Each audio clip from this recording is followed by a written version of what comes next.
the city of St. Louis, you're listening to the Don't Push Pause podcast with your hosts, Justin Johnson and Lindsay Reber.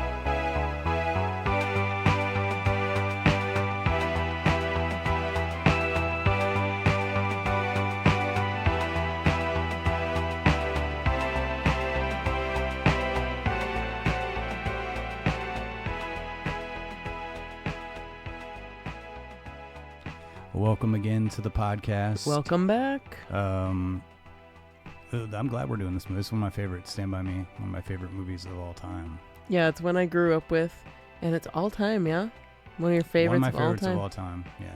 And I think... I do love it a lot. I think we're in agreement on maybe the best coming-of-age movie of all time. Yeah. Not that there's a lot of contenders with... Well, I think... I mean, any movie dealing with kids, I think, you know, you always have some of that, like a coming of age aspect usually. But this one in particular, I'm affected every single time I watch it. This movie feels like, to me, I've always kind of thought of it as like a road movie without the car. Yeah, like it's very it's much like an adventure movie. On foot.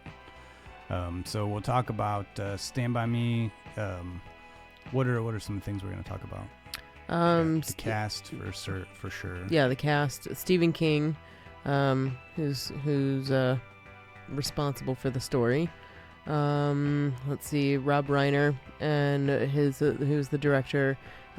His unique contributions to making this movie work so well. Yeah. Yeah, definitely the cast, who I think play. I mean, not that.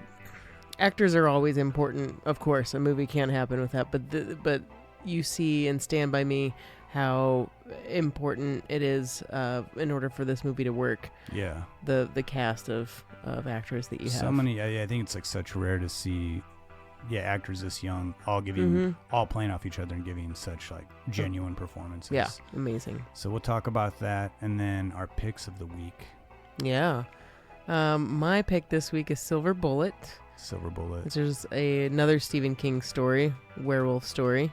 They don't get enough, we don't talk enough about werewolves. Yeah, I like Silver Bullet. I'm really... Yeah. This is one that you picked this week that I'm really familiar with. Yeah. I've seen it quite a few times. And your pick this week was big in my childhood. Explorers. Yeah. With a connection being River Phoenix, one of his early roles. Mm-hmm. Well, I guess Stand By Me is one of his early roles. Sure. This is early. 85?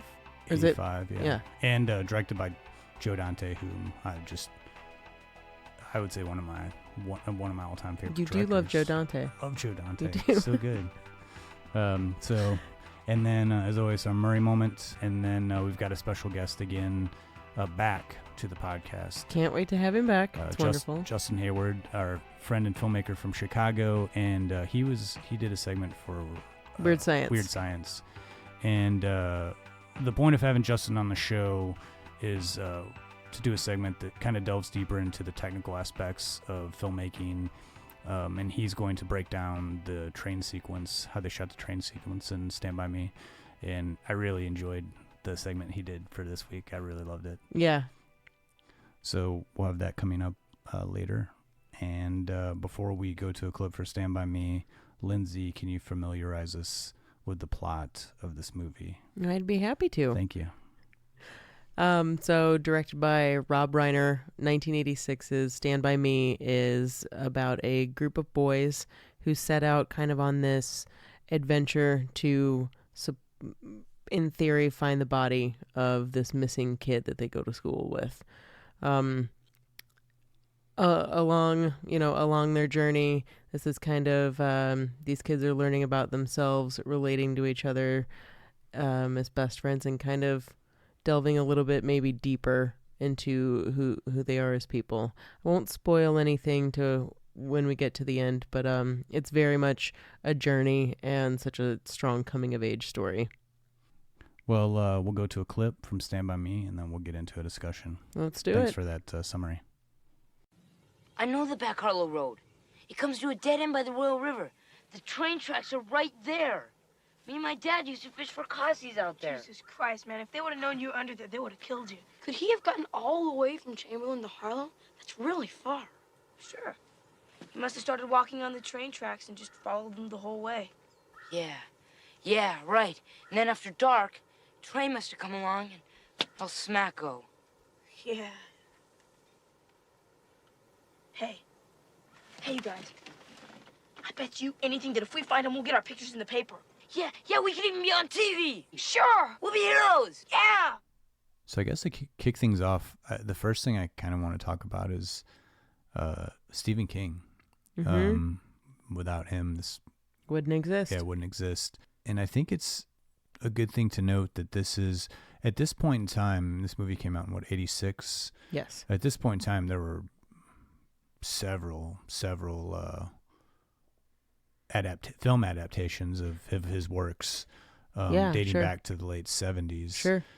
And I think that this, I mean, to me personally, I mean, I don't get me wrong, I think that De Palma's Carrie is like an extremely strong and well-made, well-crafted movie. Yeah. But for my money, I think that Stand By Me was like his best adaptation to date at that point. And I don't know if it's because it came from because supernatural standpoint. It was the first one, right? First one that didn't deal with some sort of, I mean, certainly this film deals with like horror in a sense. There's a dead body involved. Yeah, there's like, sort of like sinister things afoot in this film. Yeah. But there's certainly not like supernatural powers or like a monster or like, which is what Stephen King had been thought of forever. Yeah. And I think, and this is like one of his short stories, and I'm a Stephen King fan, but I will say I'm a huge fan of his shorts. I think that they play really well. I think like his longer works, sometimes I get lost in there's just so much detail going on and like, the character's thoughts, where this one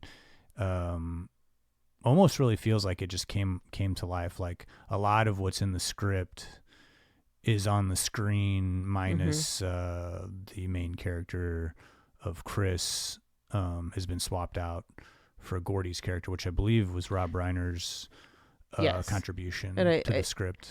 That was because Rob Reiner felt like he connected more with the Gordy Wil Wheaton character. Yeah.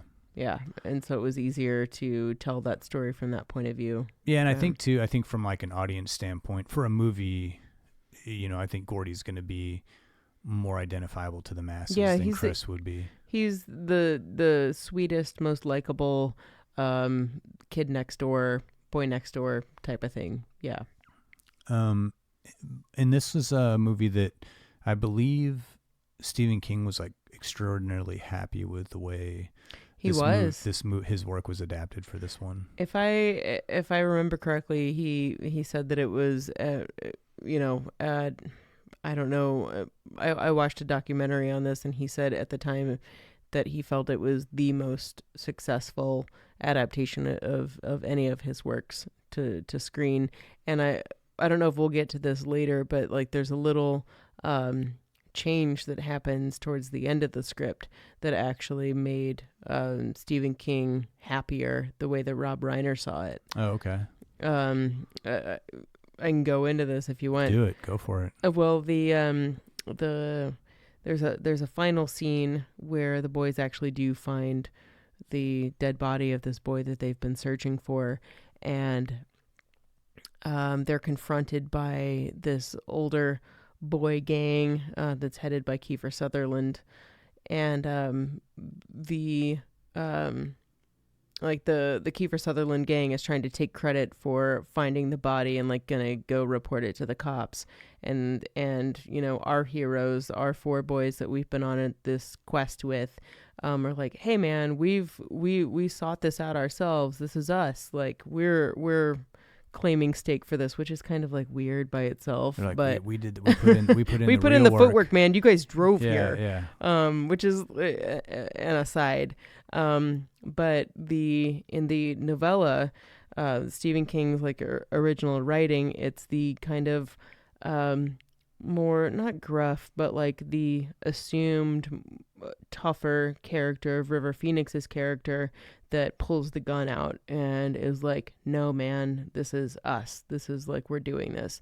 But in the movie version, Like we already said, like Rob Reiner wanted the story to kind of focus on Gordy, the Wil Wheaton character, and it's Gordy who pulls the gun out, and we've been going through so much of the whole movie with him, going through a lot of emotional struggles, and it's him that finally has the gumption and defends his friends and are like, you guys back off, actually. And it was something that Stephen King said that he hadn't really thought of when writing it. Yeah. And then when it happened, he was like, oh my God, that's such a better ending, actually.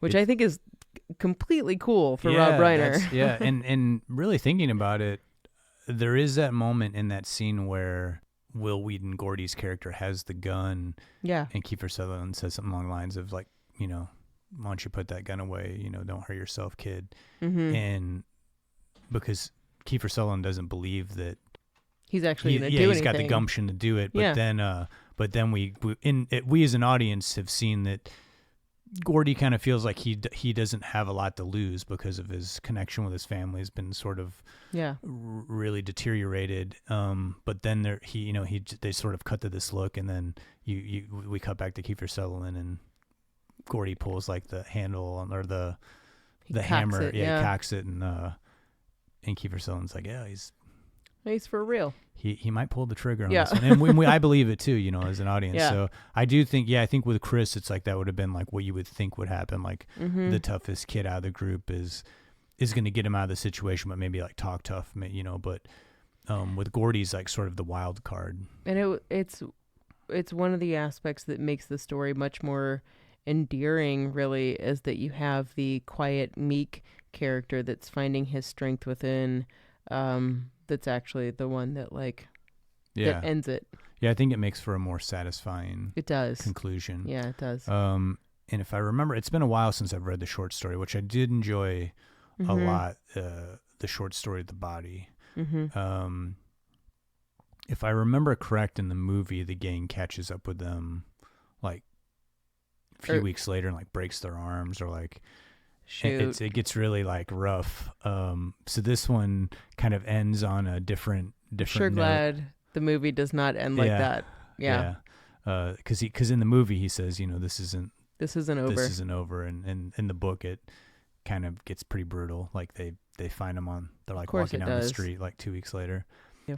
And this was really for Rob Reiner, really sort of he was on fire there for a pretty good while, and I think this was like one of the movies that sort of catapulted him into director of actors, director of bigger budgeted movies that had, I would say like the genre of like the adult drama. Yeah.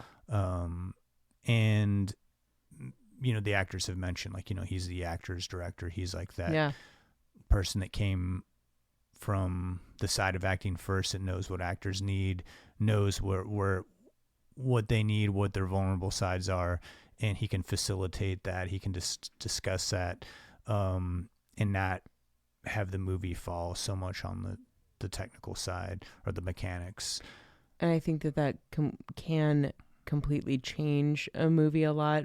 I mean, of course, every director differs, but when you have one that is more focused on the technical aspects and following everything to the letter, versus a director that's thinking about it from an actor's point of view. Yeah. And are like, how is this character going to actually react to this situation versus maybe what the script says? Like, how can we amend that? Yeah. Or how can we play to this character's strength and really think about how that they're going to react? I think that it seems to me that having a director that has been an actor, and Rob Reiner, I mean, he was very much an established actor before this.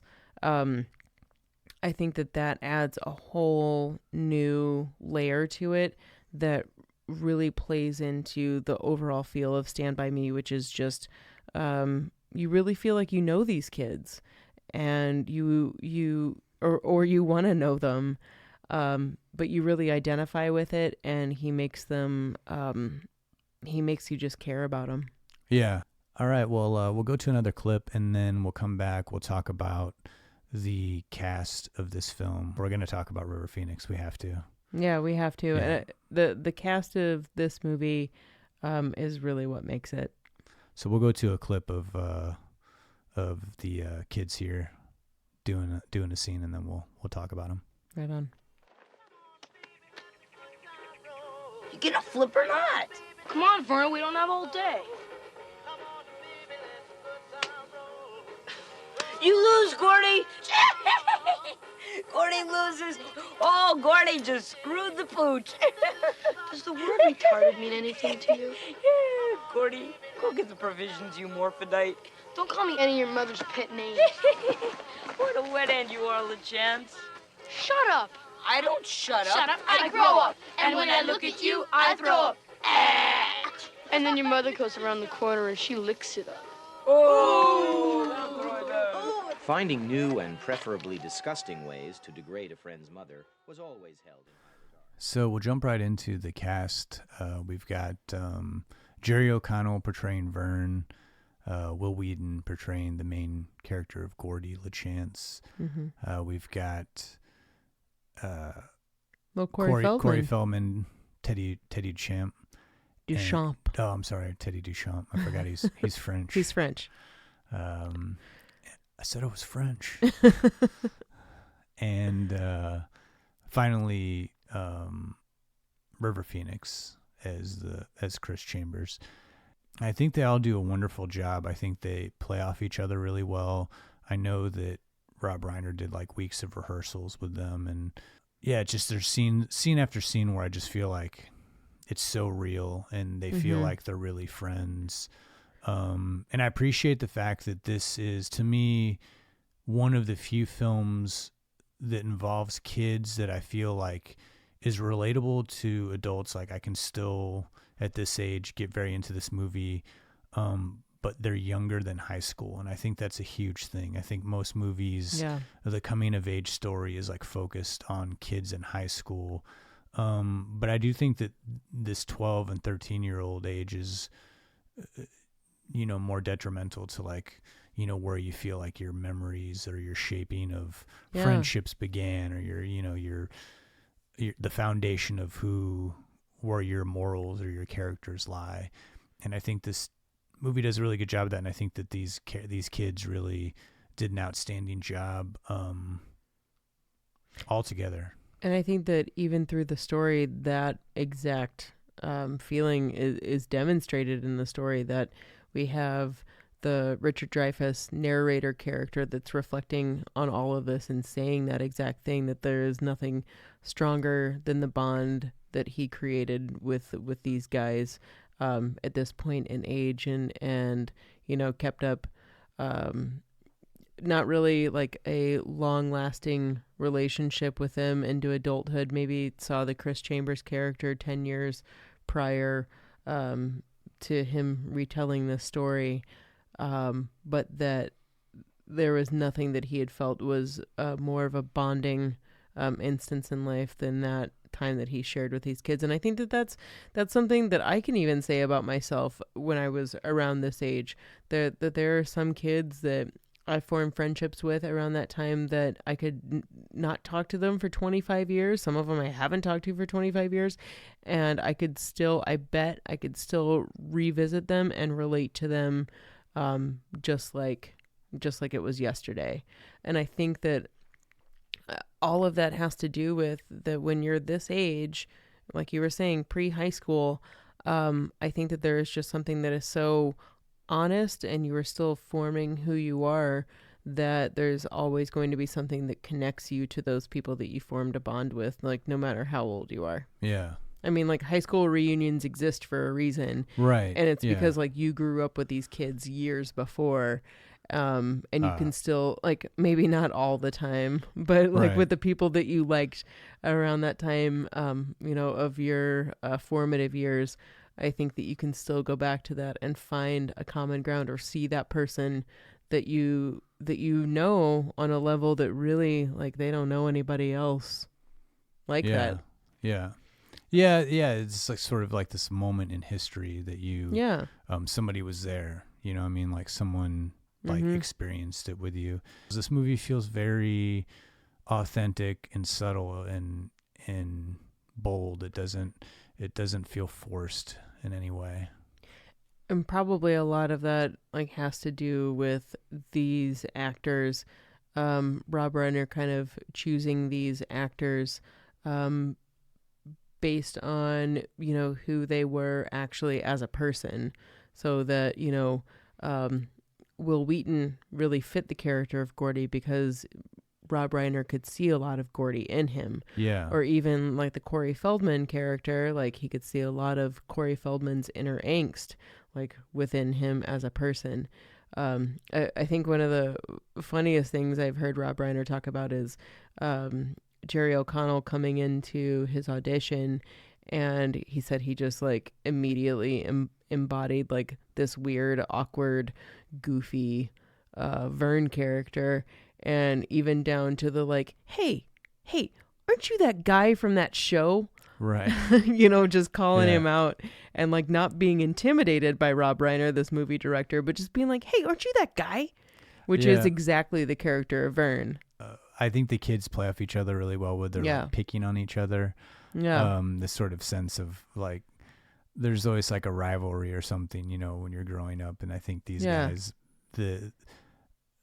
like with Vern just being so goofy with the two for flinching, you know, and everybody's got their own place, you know, like everyone has their own moments of strength. But I do think that the movie allows each actor to give a moment of true sincerity and really show their acting chops. Sincerely. I couldn't help but do that. Yeah. I always think of like when I'm explaining something to someone, it's like I feel like that there's that like that Vern part of like, no, sincerely, guys. Like, for those of you who don't know the character of Vern, Jerry O'Connell, he if he's saying them something very earnest and honest, he'll always end it with being like, sincerely. Yeah. No, guys, really. It's you know, I think that everybody does a great job, but I it's hard for me not to like zero in on River Phoenix, who out of all these actors like went on to have a very amazing career, cut short sadly, but like really is an incredible actor. I mean, I think I would today be considered, you know, one of the greats. I think he is considered one of the greats, even though I think so. He and in his life, I think he was perceived as somewhat of a peacemaker. Like he came from kind of like a hippie family and vegetarian and like very like Zen like. And in Stand By Me, he is the peacemaker. And he has this sort of like subtle strength, and I think that I remember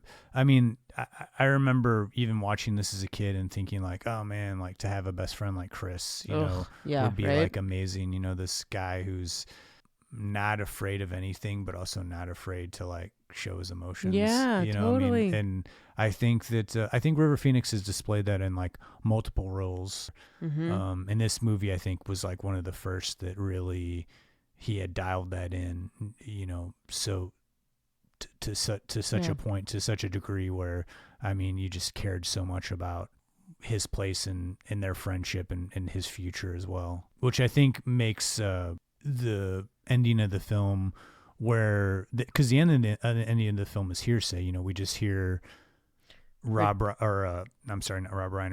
Dreyfus saying in narration like what happened to Chris, that he died in trying to stop a fight, but it hits so hard, the impact, because and we haven't been given any information of him as an adult other than that. We haven't visually seen him as an adult in the film, but just this reflection on his character, we can see it, you know, like it's better to have it in your imagination than for them to show Chris or any of these guys as an adult that we only see Gordy, Richard Dreyfuss's character, as an adult. I think is interesting because it leaves it up to our own imagination and makes for an extremely strong ending, a great ending for this film, I believe.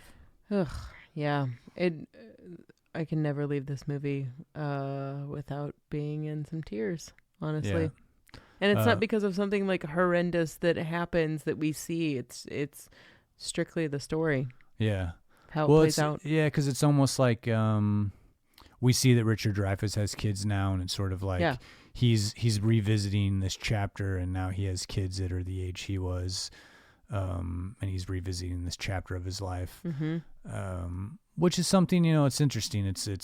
I think this is a movie where you watch it and you're entertained, but at the same time, it'll spark some memories of your own childhood, and I think that there's few movies that'll do that. I mean, some movies will make you feel sad or make you feel happy or make you, you can watch a movie and be like, I'm going to call my mom after that movie. But this is I think this is one of the few films where it kind of makes you think back about being a kid and being a goofball, or completely, dealing with some sort of situation that seemed like so epic, but you think back now, it's like, oh, it was so small. It was such an innocent time or whatever. Yeah. No, there are countless ways in which this movie makes me think back to my childhood of like being the kid sister to my brother who was 8 years older than I was, and palling around with he and his friends that were that much older than I was, and going on bike adventures. Like Stand By Me totally makes me think of that. This movie really pulls it out. Yeah. I think we kind of hit on this a little bit before. I don't want it to get lost that like the camaraderie and friendship that we see in this movie. You said that they did have weeks of rehearsing, and that I think it's important to note too that these kids were really, they were super young, and that they thought that they were just getting together and hanging out and getting to know each other. And they were, but Rob Reiner's intention behind all of this was to really get that feeling of like, these guys actually really do like each other, that they are friends, and that they didn't realize until like 2 or 3 weeks, or maybe even, like years later, but that they were actually like doing a lot of theater games, that they were interacting with each other on a friend level, but also like relating to each other as actors, being like schooled in that sense. And I think Rob Reiner was pretty sneaky in doing that, because he made these guys into these characters that like they didn't really need too much ushering into. But I think Rob Reiner is extreme. I mean, he's totally responsible for creating these characters or helping these kids to become the characters that they are in the movie. I know we're getting short on time here. I wanted to just quickly say a little bit more about River Phoenix. Yeah. I love River Phoenix. I think he's done, some great films, some great performances.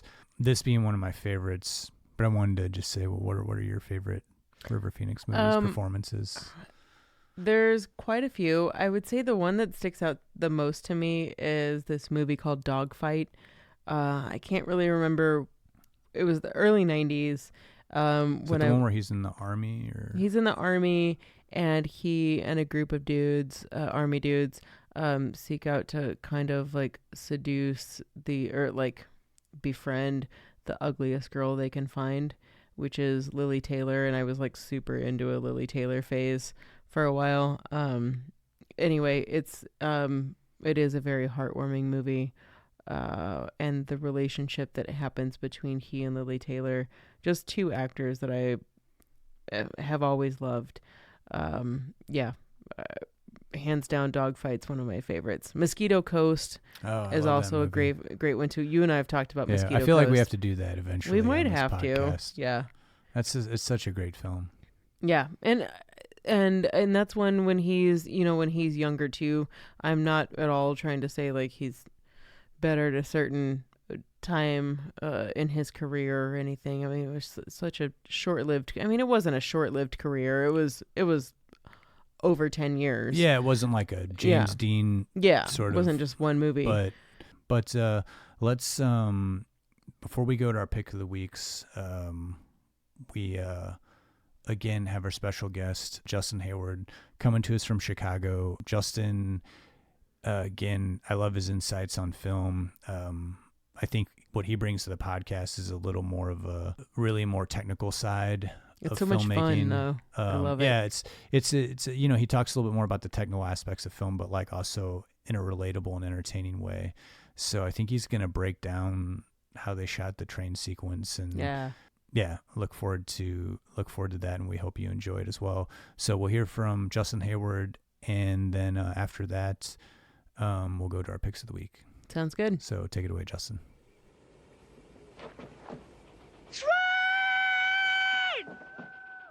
Stand By Me is a childhood favorite of mine, but I'm not sure how I saw it so many times when I was technically not allowed to watch rated R movies when I was a kid. Nevertheless, even though it's set in a specific time and place, it's a timeless film that holds up beautifully. The scene I want to dive into today is the famous train dodge sequence.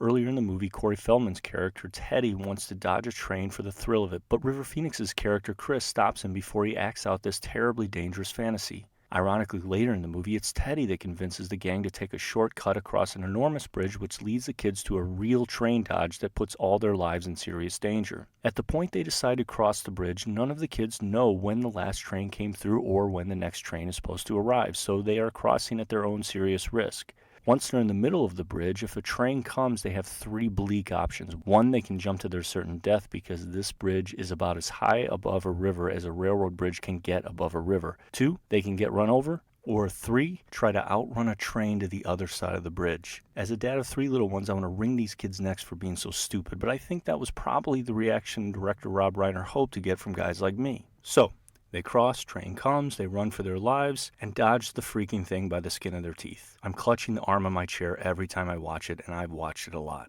These days, filmmakers shooting a scene like this would put the kids on a treadmill in front of a green screen and create the whole thing digitally from top to bottom. But in 1986, directors didn't have those kinds of resources. So in this case, Reiner employed 3 visual effect techniques to pull off the incredible stunt. First, he shot a thing called rear projection, which is exactly what it is. He filmed a train and projected the film of the train on a large screen behind the actors. Then he filmed the actors in the foreground with the train projected behind them, along with simple sets to match the projection. It's a technique that's been used throughout film history. Think of the driving sequence in Hitchcock's Psycho, where Janet Leigh is driving with the stolen money. The background movement doesn't match the movement of the car because it was obviously shot in 2 different times and combined for one shot. The Zucker brothers actually spoofed bad rear projection in their movie Airplane when Robert Stack's character is driving to the airport and the background is whipping all over the place, even hitting a kid on a bike while Stack's character acts like he's driving as smooth as can be. The nostalgic filmmakers like Quentin Tarantino used it for a retro feel, like in Pulp Fiction, where Bruce Willis's character Butch talks to the taxi driver after he threw the big fight. That said, the rear projection in this Stand By Me train sequence is done about as well as it can be done. The second technique is filming the entire sequence in an extreme high-angle wide shot from a helicopter and putting stunt doubles on the track that run in front of the real train. Nothing particularly innovative, but it is pretty much inevitably necessary for a scene like this. The third technique is the one that I want to talk about. The kids running from the train, shot on a 900mm lens. There are 2 kinds of film lenses in general. One is a zoom lens and the other is a prime lens. We all know what a zoom lens is. You start at a wide angle and zoom into a tighter angle, or vice versa. A popular zoom lens used today starts at about 25mm and zooms into about 250mm. That's a big range. For some practical and some stylistic reasons, a handful of directors would rather shoot prime lenses over zooms. A prime lens is a fixed focal length lens, so if you're shooting on a 25mm prime lens and you want to go tighter without moving the camera in, you can't just zoom. You have to switch to a tighter prime lens, like say a 35mm. Want to go tighter? Gotta change the lens again. Most people consider a 40mm lens to be the closest to how our eyes see, so no wide-angle distortion like looking through your peephole, and no telephoto compression, which I'll explain in a minute. If a director wants to only use prime lenses, the typical package is an 18mm, 25mm, 35mm, 50mm, 85mm, and maybe 100mm, and then a few specialty lenses, like in the case of Stand By Me, a 900mm lens. You've all heard of a fisheye lens. It's like looking through a peephole of an apartment door. It's such an extreme wide angle that it distorts everything. People's noses look bigger and their ears look farther away, and someone standing only a few feet away from the door can look like they're all the way down the hall. An 8mm lens or a 14mm lens can give this effect. Objects in the mirror are closer than they appear. On the flip side of that coin, when you start using tighter lenses than a 40mm, you start to get the opposite effect. The image gets compressed so that the background seems closer and closer to the foreground depending on how tight your lens is. Think of a baseball game on TV. When we get that shot behind the pitcher looking at the hitter as he gears up, it seems they're exactly the same size, even though the hitter is about 60 feet further away from the camera than the pitcher is. The reason is the camera is way off field and zoomed way in, which compresses the image and makes the two players look like they're right next to each other. Remember, a good zoom lens these days goes to about 250 millimeters, and a typical prime lens package goes to about 100 millimeters. After that, you have to rent specialty lenses. So when Reiner wanted the train to look like it was directly behind Gordy and Vern as they run for their life, but shooting practically without rear projection, he got himself a 900 millimeter lens. That way, if he put the camera far enough down the track and lined up a medium shot of the two kids, the train could probably be a half a mile away from them, but the compression will make it look like it's nipping at their heels. And it works beautifully. The train looks humongous behind them, and it feels like they'll be crushed at any second. Reiner was smart not to use rear projection for this shot because the difference in contrast between the kids and the train would be too obvious and it would look fake. This was the perfect solution, and it was a critical piece to achieving the terrifying result that we got.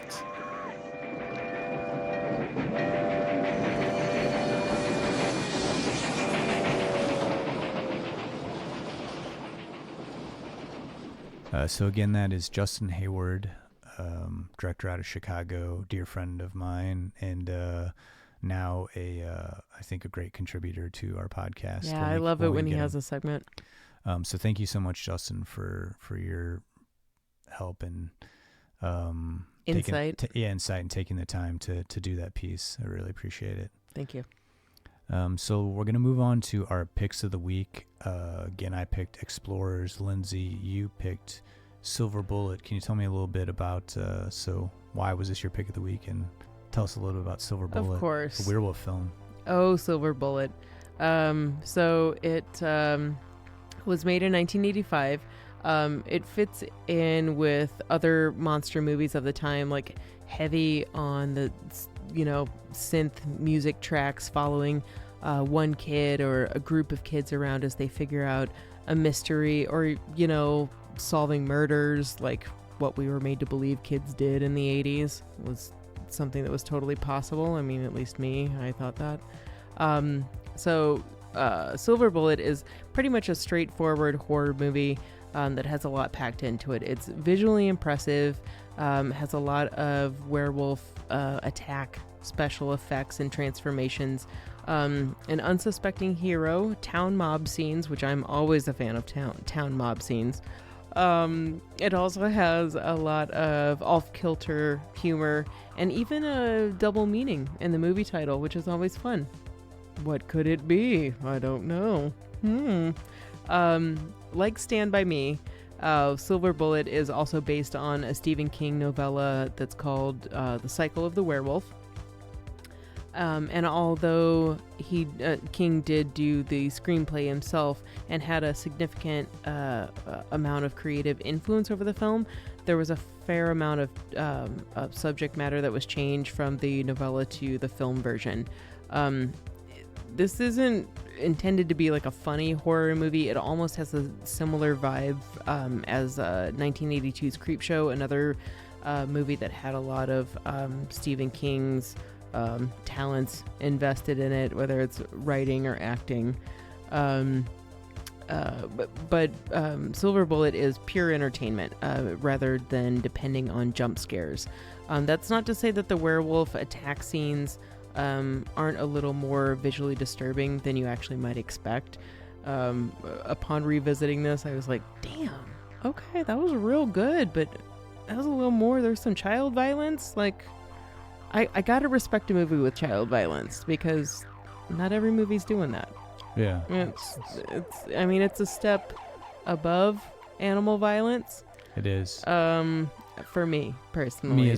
Me as I mean, well, I would say even if it wasn't pet for me, owners over here. I'd say kids are more important than pets. The disclaimer. Yet again, this Stephen King retelling makes us heavily care about the lead characters. And Corey Haim, who's the other half of the Coreys. We have Corey Feldman in Stand By Me, and Corey Haim is the other half of that. He plays the lead in Silver Bullet, accompanied by his very sweet sister, Megan Follows.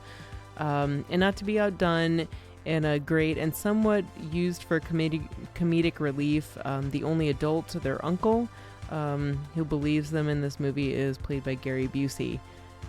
I think one of my favorite Gary Busey roles. Okay, so Silver Bullet may tread on the border of like, is this good or not? But I feel like it's a uniquely engaging werewolf movie with an unsuspecting culprit who turns out to be the wolf. I also love that Haim's character is not a typical hero, in that the obviousness that he is disabled and in a wheelchair, but he's such a little badass. He's so brave and smart and an absolute trooper, a total hero throughout the story. And I love that aspect of his character. It might be an easy thing to play off of, but Corey Haim really sells it. I like Corey Haim as an actor, and I thought he really sold this role really well. Yeah, me too. I think this is one of those movies that when people, there's, like you said, very few werewolf films. Yeah. That have been made much less successful. Yeah. But I do feel like this is one that always kind of gets missed on those. People always reference American Werewolf in London, or they reference. That's really the only movie I ever heard anybody reference. The only, I might talk about The Howling. Yeah, The Howling. I might reference Ginger Snaps in future podcasts. We'll get to that. It's a good one as well. Oh, yeah. Love Ginger Snaps for so many reasons. But I think Silver Bullet is a worthy addition to the werewolf genre, the small, condensed werewolf genre. Yeah, and with this one, I would say that it goes hand in hand with movies like Monster Squad or Fright Night, actually, just in the sense that it's this figuring out a mystery. Like we know who the evildoer is, and we're gonna figure it out. Whether it's a high school kid or whether it's some like middle school kids figuring out the mystery. Like for some reason, it's the magic of the 80s. Yeah, that kids are the ones that can actually solve the crime. Right. But yeah, Silver Bullet is it's really fun, and Corey Haim is always adorable, which is an extreme selling point for me. Yeah. But as far as werewolf movies go, Silver Bullet, 2 thumbs up for sure. I'm into it. Yeah, I really enjoy that movie. It's one I always go to, and I like your term. I think this fits into the term you use, horror light. It's very horror light. Yeah. Like there are some, like I said, werewolf attack scenes that are a little like, ooh, dang, that was okay. All right, good job there. That was effective. But I think this is one of those movies, like if you have kids and you're gearing them up for the horror film, this is one. This one's safe. This is like one to ease them into the horror genre. I can't remember if it was PG-13 or R. I can't think of a reason that it would be R. There's probably some swears. And probably. But by today's, it's probably nothing you wouldn't see on television now. Yeah. Silver Bullet, I would say is safe for, adolescent kids. It is horror light, but that doesn't mean that it's not worthy either. Yeah. I would also call Fright Night horror light too. I don't think that it's like an intense slasher movie. Yeah. Anyway, okay, I've talked forever now about Silver Bullet. Tell me about The Explorers, Justin. The Explorers. Yes. The Explorers also came out in 1985. Okay. And it also revolved around a group of kids. Well, no. Much like Stand By Me revolves around a group of kids. Yeah. River Phoenix playing a almost an opposite role. Or really an opposite role. He's so cute in glasses. He's so dreamy. Basically playing like this sort of nerdy scientist type. Yeah. And also stars a very young Ethan Hawke, who's like the straight character and befriends this sort of the cool kid loner. Mm-hmm. And Explorers it's a little all over the map at times. I mean, there's a lot of stuff left unexplained. It plays a lot with dreams, and they have a dream, and there's this orb that they create. Then they build a ship. The orb. Oh my God! They build I a forgot ship. the orb. They build this little bitty ship. And it's very 80s in the sense, there's a montage. They're building this ship that they dub Thunder Road from the Bruce Springsteen song. And they fly over the drive-in, and there's references to the movie that's playing on the drive-in. And they eventually go to meet these aliens, and that's where the movie kind of takes this like strange turn. It's like referencing science fiction films of the past, but they meet these aliens, and the aliens just keep referencing all this television stuff because the only thing that they know about humans is what they've watched on TV. They communicated with these kids. They wanted these kids to meet them because they were scared of adults, because it turns out these aliens are kids themselves. Not to spoil anything for you, but this is it is a kid's film. I mean, it's as an adult, it's not. I don't think if I had some nostalgia growing up on it, I probably wouldn't appreciate it as much as I do now. Like every Joe Dante movie this one actually has a more significant role by Dick Miller, who is a character actor that I absolutely adore. Yeah. And he's always has some role in a Joe Dante film here, even if it's very tiny, but he has a little bit bigger role in this. But it's a fun film. It's worth checking out. Really early performance by River Phoenix and Ethan Hawke, both actors that I really love a lot. I've never really been a huge science fiction fan, and this is one of those movies that doesn't play so hard on the when it's science sci-fi. fiction. It plays more on the fun of being a kid and like trying to explore. Hence the title. Yeah, science fiction and kids, especially during that time period, it kind of it isn't just a science fiction movie. It's a little something more than that, or like crosses genres, and makes it more than just about aliens or something like that. But in this theme of this podcast of all these movies, I think all three of these movies that we've discussed are good movies that kids would enjoy. And The Explorers and Silver Bullet. Yes. So we are, wow, I didn't realize how long we went this time. We're super long this time. It's okay. I think let's just get right into it. This is your Murray moment.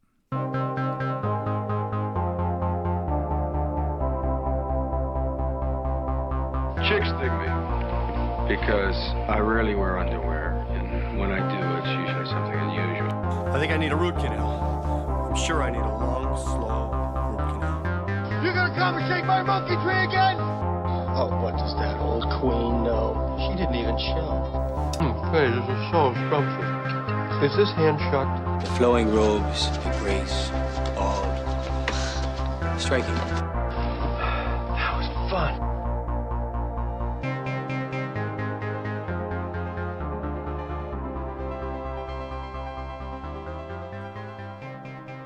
All right, Justin, as you know, Richard Dreyfus was in Stand By Me, and he was also in a well-known Bill Murray favorite, What About Bob? But did you know that Dreyfus was not the biggest fan of his co-star, our beloved Billy? I don't know if you knew that. This is the first time you've mentioned something that I've read about this. Okay. So multiple sources can confirm, although no clear big blowout type incident has been discussed publicly, or at least I haven't been able to find one as of yet. So Frank Oz's film, What About Bob, was an irritatingly funny, intentionally grating film in which Billy plays a constantly in crisis patient who desperately needs and is obsessed with his therapist, which is Richard Dreyfus. So he stalks down his therapist and his family while they're on vacation, and inserts himself into their family. I love this movie, but it's honestly very trying to watch at times because of just how obnoxious Billy is in this role. It's impressive how friggin' obnoxious he is. This is one that I did not appreciate when I was younger. I believe but it. Have watched in the last 5 years and actually have enjoyed. Yeah. But I remember when I was younger, I was just like, I can't deal with this. Yeah, you can't deal with it because he's terrible. But I think it's very much an adult thing that you're like, wow, this guy is over the top. Yeah. All right, so Billy really gave himself permission to constantly annoy the holy hell out of Richard Dreyfuss. He said that the character of Bob was really liberating because he just let there not be any limit of the amount of psychological problems that his character could have. But this was a complete and total nightmare for Richard Dreyfuss and the character, of course, but also the man himself. It turns out he didn't really appreciate Billy's method of acting or finding his character and wasn't amused at all. There are many interviews where Dreyfuss, and there are multiple variations of the same complaints about his experience with Billy, where he's talked about this. There's a 2009 interview with the AV Club, the entertainment website AV Club, where he talks about his experience with Billy. So he says, "What about Bob? It was a funny movie. Terrible, unpleasant experience. Bill Murray and I didn't get along.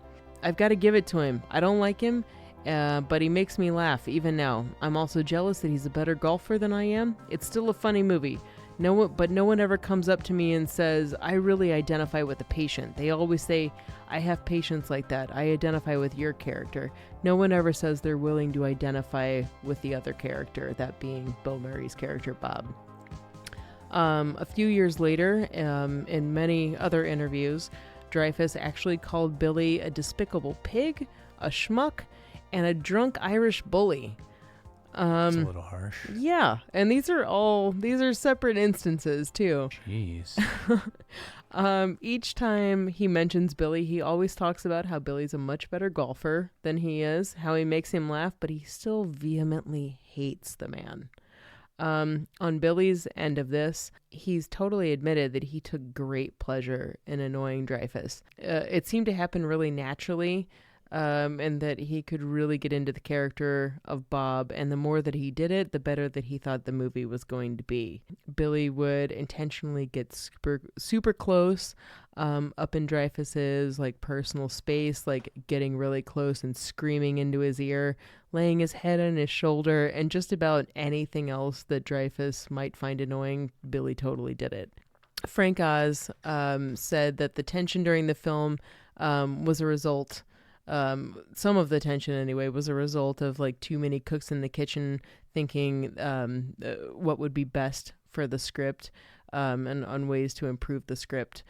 He said that the acting and different opinions, it caused a lot of friction and tension, but he thought that it caused the movie to actually be better. And Billy agreed. He thought that the obvious tension between he and Dreyfuss only served to enhance their performances. Billy even told Entertainment Weekly that Richard Dreyfuss and we didn't get along on the movie particularly at all, but it worked. I mean, I drove the man nuts, but he encouraged me to drive him nuts. I will say too, just a little aside, that it is not exactly uncommon that Richard Dreyfuss has been referred to as somewhat difficult to work with and has somewhat of an ego. He is a great actor. I'm never going to say he's not. I think the man's a great actor, but I think this dates all the way back to Jaws with Robert Shaw. It sure as heck does. Get along with Robert Shaw early in his career. Very early on. And there's a lot of stories with Jaws too. Anyway, yes, the man has a little bit of an ego. But however you slice it, the level to which Bob really gets under Dr. Leo Marvin's skin is epically impressive. It's something obvious upon rewatching What About Bob? And I have to say, knowing this information and rewatching the movie now, it makes it even more enjoyable because the emotional fatigue that's happening during the movie is actually real. And for some reason, seeing Richard Dreyfuss lose his mind over Billy driving him over the edge and knowing that this is real, I can't help but cringe, but it also makes me laugh even harder. I don't know about you, Justin, but it makes me, knowing this information, I kind of just want to poke Richard Dreyfuss a little bit more, actually, after this. I can understand how it would be frustrating, but then again, a lot of great films and performances have come out of that style. Yeah. So I can't begrudge Bill Murray, but I can certainly commiserate with Richard Dreyfuss. Yeah.